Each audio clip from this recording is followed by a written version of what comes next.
سوال ہے کہ حاملہ اور دودھ پلانے والی خواتین کو رمضان المبارک کے روزے چھوڑ کر کفارہ ادا کرنا ہوگا یا وہ مؤخر کر کے روزے ادا کر سکتی ہیں؟ پہلے میں بتا چکا ہوں آپ کو کہ یہ تین ٹرم جو ہیں وہ فدیہ، کفارہ اور قضا، وہ تو آپ سمجھ چکے ہیں۔ اب آپ ذرا اس کے اوپر آ جائیں، یہ جو مسئلہ آپ نے پوچھا۔ قرآن حکیم میں اللہ تعالیٰ نے دو طرح کے لوگوں کو روزہ مؤخر کرنے کی اجازت دی ہے۔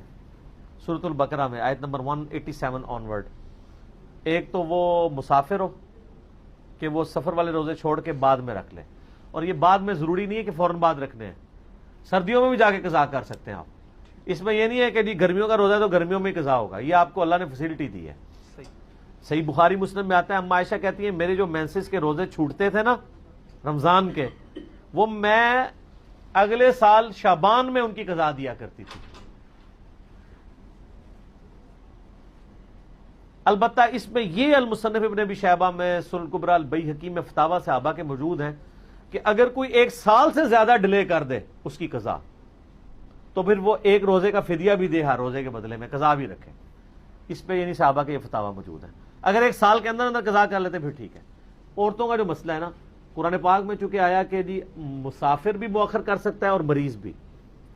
اب یہ جو حاملہ عورت ہے یا دودھ پلانے والی عورت، یہ مریض کی کیٹیگری میں فال کرے گی، اور یہ میں اپنی طرف سے نہیں کہہ رہا، ابو داؤد، ترمذی، ابن ماجہ میں حدیث ہے، نبی علیہ السلام نے فرمایا، نبی علیہ السلام نے مسافر کو، مریض کو، دودھ پلانے والی عورت اور حاملہ عورت کو روزے مؤخر کرنے کی اجازت مرحمت فرمائی ہے۔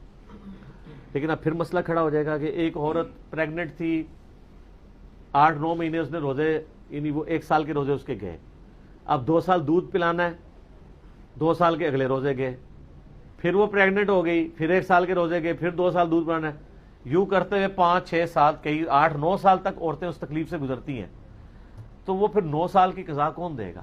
وہ پھر اکٹھا فدیہ ہی دے دیں۔